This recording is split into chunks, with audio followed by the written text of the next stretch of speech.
Hi hello friends, എല്ലാ കൂട്ടുകാർക്കും നമ്മുടെ സാന്ത്വനം 2 സീരിയലിന്റെ ഇനി വരാൻ പോകുന്ന ആഴ്ചയിലെയും ഇനി നടക്കാൻ പോകുന്ന സംഭവങ്ങളുടെ മുഴുവൻ പ്രൊമോ റിവ്യൂയിലേക്ക് തന്നെ സ്വാഗതം കേട്ടോ.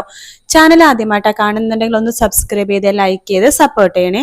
അങ്ങനെ ദേവിയാണെങ്കിൽ രാത്രി ഉറക്കവും ഇല്ല, ഭക്ഷണവും നേരെ ചൊവ്വ കഴിക്കുന്നില്ല.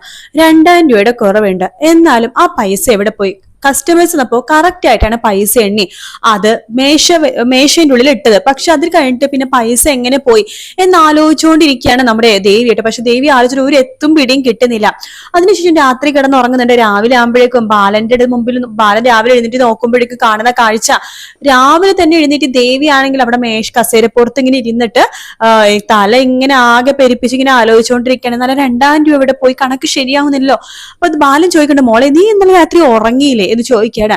അതില്ല ബാലച്ച, എന്നാലും 2000 രൂപയോ 1-2 രൂപയല്ല, 2000 രൂപയാണ് കുറഞ്ഞിരിക്കുന്നത്. അതെങ്ങനെ കുറഞ്ഞു എന്ന് ഞാൻ എത്ര ആലോചിച്ചിട്ട് മനസ്സിലാവുന്നില്ല മോളെ. അത് നീ വിട്ടുകള. അല്ല ബാലച്ച, എന്നാലും അതൊരു മോശമല്ലേ? ഇന്നിപ്പോ 2000 രൂപ കുറഞ്ഞു, നാളെ എന്റെ മിസ്റ്റേക്ക് കൊണ്ട് അതിന് കൂടുതൽ കുറഞ്ഞാലോ? അതുകൊണ്ട് അത് അന്വേഷിച്ചല്ലേ പറ്റൂ. അതാണ് ഇങ്ങനെ ആലോചിക്കണത് എന്നൊക്കെ ഇങ്ങനെ പറയുന്നുണ്ട്. അപ്പൊ ബാലൻ വിചാരിക്കണം, മോള് പേടിക്കണ്ട, നമുക്ക് ആലോചിക്കാം, ആ 2000 രൂപ എങ്ങനെ പോയതിനാണെന്ന് അന്വേഷിക്കാം എന്നൊക്കെ ബാലനും പറയുന്നുണ്ട് കേട്ടോ. അതേസമയം നമ്മുടെ സുകന്യാണെന്നുണ്ടെങ്കിൽ നമ്മുടെ ധർമ്മം വരാൻ വേണ്ടി കാത്തിരിക്കുകയാണ്. വില കൂടി ഒരു വാച്ച് കൊണ്ടുവരാന്ന് പറഞ്ഞിരുന്നല്ലോ. അങ്ങനെ സുകന്യ കാത്തിരിക്കുകയാണ് ധർമ്മൻ ആ വാച്ച് കൊണ്ടുവരട്ടെ. അപ്പൊ വില കൂടിയ വാച്ച് തന്നെയാണ് ധർമ്മം കൊണ്ടിരുന്നത് കേട്ടോ. അങ്ങനെ സുകന്യ റൂമിൽ നിൽക്കുന്ന സമയത്ത് ധർമ്മം വരുന്നുണ്ട്. സുകന്യ ചോദിക്കണ്ടേ, അല്ല ധർമ്മേട്ട, എന്താ ഞാൻ പറഞ്ഞ സാധനം കൊണ്ടുവന്നോ? വില കൂടിയ വാച്ച് തന്നെയാണല്ലോ അല്ലെ, കൊണ്ടുവന്നിട്ടുണ്ടല്ലോ അല്ലെ? സുകന്യെ, എനിക്ക് പറ്റാവുന്ന ഏറ്റവും വില കൂടിയ വാച്ച് തന്നെയാണ് നിനക്ക് വാങ്ങിച്ചു തന്നിരിക്കുന്നത്. ദേ മീനാക്ഷി പോലും ഇത്രയും വില വാച്ചിട്ടിട്ടില്ല. നോക്ക് എന്ന് പറഞ്ഞിട്ട് ഗിഫ്റ്റൊക്കെ പൊതിയിലാണ്ട് വെച്ച് കൊടുത്തിരിക്കുന്നത്. അപ്പൊ അത് വേഗം തട്ടിപ്പറിച്ച് വാങ്ങിക്കാണ് നമ്മുടെ സുകന്യ. ഇവിടെ നോക്കട്ടെ, വാച്ച് നോക്കട്ടെ എന്നിട്ട് അഴിച്ചു നോക്കുകയാണ്. നോക്കുമ്പോഴേക്കും അടിപൊളി വാച്ച് ഇട്ടെന്നല്ല, സ്റ്റോൺ വർക്ക് ചെയ്ത നല്ല അടിപൊളി വാച്ച്. ധർമ്മേട്ട, ഇത് സൂപ്പർ ആയിട്ടുണ്ട്. എങ്ങനെ പോയാലും 10-30 രൂപയെങ്കിലും ഇതിന് വില വരും അല്ലേ? ഏറെക്കുറെയൊക്കെ നീ പറഞ്ഞ ശരിയാണ് സുകന്യെ, നിനക്ക് വിലയെ കുറിച്ചൊക്കെ നന്നായിട്ട് അറിയാം അല്ലെ? പിന്നെ എനിക്കറിയാം എന്ന് പറയാണ് നമ്മുടെ ധർമ്മൻ. ഇങ്ങനെ ഉള്ളിൽ ചെയ്യിക്കണം, ഫുട്പാത്തിൽ നിന്ന് മേടിച്ച വാച്ചാണ്, വെറും 1500 രൂപ, 30,000 രൂപയുടെ വാച്ചെന്ന്. എന്തെങ്കിലും ആവട്ടെ എന്ന് ധർമ്മനും വിചാരിക്കാണ്. 30,000 രൂപയുടെ അടുത്ത് തന്നെ ഏകദേശമായി. നിനക്ക് വാച്ച് ഇഷ്ടമായോ? വാച്ച് ഇഷ്ടമായി. ഇതിട്ടുകൊണ്ട് എനിക്ക് ഞായറാഴ്ചത്തെ കൂട്ടുകാരത്തിന്റെ കല്യാണത്തിന്റെ പോട്ടൊന്ന് ഷൈൻ ചെയ്യണം. അത് നീ എന്തെങ്കിലും ചെയ്തോ? എന്തായാലും ഞാൻ ഈ വാച്ച് എല്ലാവരും കാണിച്ചു കൊടുക്കട്ടെ. ആ മീനാക്ഷിക്ക് പ്രത്യേകം കാണിച്ചു കൊടുക്കണം. അവളുടെ കയ്യിലൊരു വാച്ച് ഉണ്ടല്ലോ, ആ വാച്ച് അവൾ ഇടയ്ക്കിടയ്ക്ക് കിട്ടിട്ട് ഒരു ഷൈൻ കാണിക്കലുണ്ട്, അതുപോലെ ഞാനൊന്ന് ഷൈൻ കാണിക്കട്ടെ. അപ്പോ ധർമ്മം പറയണ്ടേ, മീനാക്ഷിക്ക് അങ്ങനെയൊന്നും ഇല്ല. പിന്നെ ആര് പറഞ്ഞു അങ്ങനെയൊന്നുമില്ലെന്ന്? ധർമ്മേട്ടനെ പെണ്ണുങ്ങളുടെ സ്വഭാവം ശരിക്കും അറിയാത്തോണ്ടാ. ഞാനേ ഇത് ചേച്ചീനെയും ചേട്ടനെയൊക്കെ ഒന്ന് കാണിച്ചിട്ട് വരട്ടെ എന്ന് പറഞ്ഞിട്ട് നമ്മുടെ സുകന്യ ഓടി അടുക്കളയിലേക്ക് പോവാണ്. ആ ചേച്ചി, എന്താ സുകന്യെ, ഈ വാച്ച് കണ്ടില്ലേ? ധർമ്മേട്ടൻ എനിക്ക് ഗിഫ്റ്റ് ചെയ്തതാ. കൊള്ളാലോ, ഇത് ഒത്തിരി വിലയുടെ വാച്ചായിട്ടുണ്ടല്ലോ. അതെ, നല്ല വില കൂടിയ വാച്ച് തന്നെയാ ധർമ്മേട്ടൻ എനിക്ക് വാങ്ങിച്ചെന്നിരിക്കുന്നത്. എന്റെ കൂട്ടുകാരത്തിലെ കല്യാണോ ഞായറാഴ്ച, അപ്പൊ വാച്ച് വേണമെന്ന് എന്താ ധർമ്മേട്ടനോട് പറഞ്ഞിരുന്നു. ധർമ്മേട്ടൻ വാങ്ങിച്ചതാ, കൊള്ളാം. അവൻ എന്തായാലും വാച്ചൊക്കെ സെലക്ട് ചെയ്യാൻ അറിയാലേ. നന്നായിട്ടുണ്ടോ? നന്നായിട്ടുണ്ട് എന്ന് പറയാണ്. അപ്പൊ ഇന്നവിടെ ബാലൻ പുറത്തൊന്ന് കേൾക്കുന്നുണ്ട് കേട്ടോ. വാച്ചോ, പുതിയ വാച്ചോ എന്നിങ്ങനെ ആലോചിക്കുകയാണ് ബാലൻ. അങ്ങനെ പുറത്തേക്ക് ഇങ്ങനെ സുഖിനെ പുറത്തേക്ക് ഇങ്ങനെ വരുമ്പോഴേക്കും ബാലൻ ചോദിക്കണ്ടല്ല, എന്തോ വാച്ച് എന്നൊക്കെ പറയണ്ടായിരുന്നല്ലോ. അതോ ബാലൻ ചേട്ടാ, എനിക്ക് ധർമ്മേട്ടൻ നല്ല അടിപൊളി വാച്ച് വാങ്ങിച്ചു തന്നു. എനിക്ക് ഞായറാഴ്ച ഒരു കല്യാണം ഉണ്ട് കൂട്ടുകാരത്തിനാ. അപ്പൊ വില കൂടിയ ഒരു വാച്ച് എനിക്ക് വേണോന്ന് ഞാൻ ധർമ്മേട്ടനോട് പറഞ്ഞിരുന്നു. ധർമ്മേട്ടൻ എനിക്കിപ്പോ വില കൂടിയ വാച്ച് വാങ്ങിച്ചു തന്നിരിക്കുക, ദേ നോക്കിക്കേ എന്ന് പറഞ്ഞ് കാണിച്ചു കൊടുക്കുകയാണ്. അപ്പൊ ബാലൻ ഇങ്ങനെ നോക്കുന്നുണ്ട്. കൊള്ളാലോ, ഇത് നല്ല വിലയുള്ള വാച്ചാണെന്ന് തോന്നണല്ലോ. അതെ എന്ന് പറയണം. 30,000 രൂപയാ. 30,000 രൂപയോ? അതെ, 30,000 രൂപയുടെ വാച്ചാ. അപ്പൊ ധർമ്മനോട് ബാലൻ ചോദിക്കണ്ടേ, എടാ ധർമ്മ, ഇത് 30,000 രൂപയുടെ വാച്ചാണോ? അപ്പൊ ആ സമയത്ത് സുകന്യ അവിടെ നിൽക്കൊണ്ട് ബാലന്റെ മുമ്പിൽ കള്ളം പറയാണ് ധർമ്മൻ. അതെ, 30,000 രൂപയുടെ അടുത്തായി അളിയാന്ന് പറയാണ്. ഓഹോ, 30,000 രൂപ അടുത്തായല്ലേ? അല്ല, ഈ വാച്ച് മേടിക്കാനുള്ള പൈസ നിനക്ക് എവിടെ നിന്ന് കിട്ടിയടാ എന്നിങ്ങനെ ചോദിക്കാണ്. അപ്പോഴേക്കും ധർമ്മൻ ഇങ്ങനെ ബാലന്റെ മുഖത്തേക്ക് നോക്കാട്ടോ. അപ്പൊ സുകന്യ ചോദിക്കണ്ട, അത് കൊള്ളാം, ഒരു ധർമ്മേട്ടൻ എന്താ 30 രൂപ എടുക്കാണ്ടാവില്ല എന്നാണോ ബാലേട്ടന്റെ വിചാരം? എന്റെ ധർമ്മേട്ടന്റെ കയ്യില് പൈസയൊക്കെ ഉണ്ട് എന്ന് പറയാണ്. അതാ ചോദിച്ചത്, ആ പൈസ എവിടെ നിന്ന് കിട്ടിയെന്ന്. അല്ല, ഇന്നലെ കടയിൽ നിന്ന് ഒരു പൈസ കുറച്ച് കുറഞ്ഞിട്ടുണ്ടായിരുന്നു, നീ എങ്ങാനും എടുത്തിരുന്നോ എന്ന് ചോദിക്കാണ്. അത് കേൾക്കുമ്പോ ബാലൻ ചോദിക്കുന്നത് വേറെ കാഷ്വൽ ആയിട്ട് ചോദിക്കാണ്, ഇനി എങ്ങനെ അവനെങ്ങനെ എടുത്തിട്ട് സാധനം മേടിച്ചതാണോ എന്ന രീതിയിൽ ഇങ്ങനെ ചോദിക്കാണ്. പക്ഷെ ധർമ്മൻ അത് വല്ലാത്ത ഫീൽ ആവാണ്, താൻ മോശം മോഷ്ടിച്ചു എന്ന രീതിയിൽ ചോദിച്ച പോലെ ധർമ്മനെ തോന്നാണ്. ധർമ്മം പറയണ്ട, അളിയൻ എന്താ പറഞ്ഞു വരുന്നത്? കടയിൽ നിന്ന് കാണാതായ പൈസ ഞാൻ എടുത്ത് ആ പൈസക്ക് വാച്ച് വാങ്ങിച്ചു എന്നാണോ വിചാരിക്കണത്? അയ്യോ എടാ ധർമ്മൻ, ഞാൻ അങ്ങനെ അല്ലടോ ഉദ്ദേശിച്ചത്. അല്ല, നീ ഇങ്ങനെ വാച്ച് മേടിക്കാൻ പൈസ എന്തെങ്കിലും കുറവ് തോന്നിയപ്പോ കടയിൽ നിന്ന് എടുത്തോ എന്ന് ഉദ്ദേശിച്ചുള്ളൂ, അല്ലാതെ അത് മോഷ്ടിച്ചോ അങ്ങനെയൊന്നുമില്ല. എടാ, അത് നിന്റെ കട എന്റെ കട അങ്ങനെയൊന്നും ഞാൻ കണ്ടിട്ടില്ലല്ലോ. വേണ്ട വേണ്ട അളിയ, എനിക്ക് മനസ്സിലായി.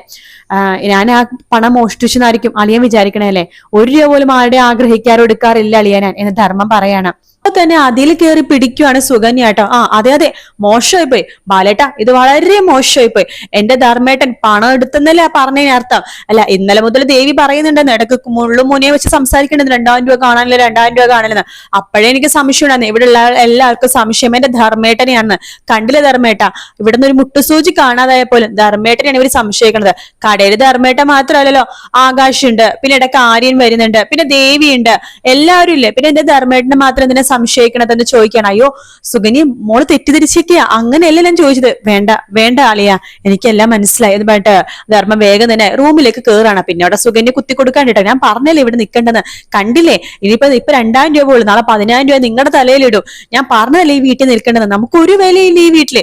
സ്വന്തം മക്കളെന്ന് ബാലേട്ട സംശയിക്കുന്നില്ല, അളിയനായിട്ടുള്ള നിങ്ങളെയാണ് സംശയിച്ചത്. അപ്പൊ തന്നെ മനസ്സിലായിക്കോട്ടെ നിങ്ങൾക്ക് എത്രമാത്രം ഒരു സ്വാതന്ത്ര്യം ഈ വീട്ടിലുണ്ട്, എത്രമാത്രം ഇമ്പോർട്ടൻസ് ഉണ്ടെന്ന്.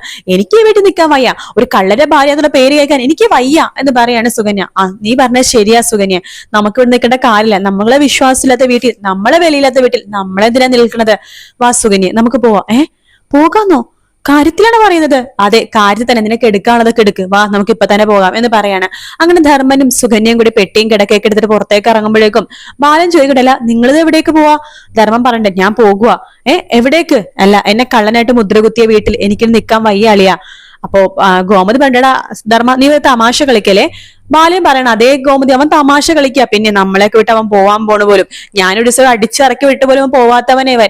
ഇല്ലില്ല, ഇവൻ പോണമെന്നില്ല, ഇവൻ ഒരു തമാശ കാണിക്കാട്ടെ. ധർമ്മ ബാഗൊക്കെ എടുത്ത് അകത്ത് വെച്ചേ.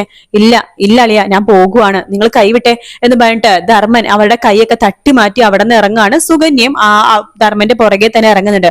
സുകന്യയുടെ വിചാരം എന്താണെന്ന് വെച്ചാൽ തൊട്ടപ്പുറത്ത് കൃഷ്ണമംഗലത്ത് പോയി നിൽക്കുമെന്നാണ്. പക്ഷെ ധർമ്മൻ കൃഷ്ണമംഗലത്ത് പോയി നിൽക്കാനൊന്നും അല്ലട്ടോ. അവിടെ നിന്ന് ഒരു ഹോസ്റ്റലിൽ സാധാരണ ഒരു ചെറിയൊരു വാടകയുള്ള ഒരു ചെറിയൊരു ഹോസ്റ്റലിൽ പോയി നിൽക്കാനാണ് ഉദ്ദേശം. അങ്ങനെ അങ്ങോട്ടേക്കാണ് ധർമ്മം പോണത്. പക്ഷെ നമ്മുടെ ദേവിക്ക് കാര്യം മനസ്സിലായിട്ടോ.